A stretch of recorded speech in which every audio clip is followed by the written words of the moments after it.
আন্তর্জাতিক নদীর আইনে রয়েছে তার পানির প্রবাহ বন্ধ করার কোনো বিধান নেই। ভারত আমাদের সঙ্গে যে বৈষম্যমূলক আচরণ করেছে সেটা তো আমাদের দাবি, এবং এই চুক্তি স্বাক্ষর হয়নি। এই দাবি আমরা উত্থাপন করছি, আন্তর্জাতিক মাধ্যমগুলো আমরা প্রচারিত করব। আর তিস্তা বেসিনে যে পানি সংরক্ষণ করার যে চীন যে পরিকল্পনা বা ডিজাইন করেছিল, নকশা করেছিল, সেখানে তারা বলেছিল যে তিস্তা নদী তারা খনন করবে, সুপার থাকবে রেল সেতুর পূর্ব দিকে, কুড়িগ্রাম থাকবে ঠেকরাই ইউনিয়নের রাজারহাটের ঠেকরাই ইউনিয়নে, আর সুন্দরগঞ্জ থাকবে হরিপুর ব্রিজে।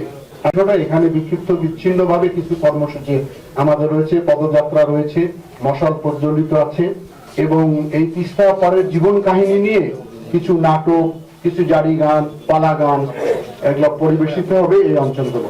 তো বলছি যে এটি তো আমাদের দাবি উচ্চারিত হচ্ছে, এটা আগামী দিনে যদি 17-18 দিকে সরকার আমাদের দাবি না মেনে নেয়, তাহলে এই দাবি ব্যাপারে আমরা লাগাতার কর্মসূচি দিব, আন্দোলন অব্যাহত রাখবো আমরা।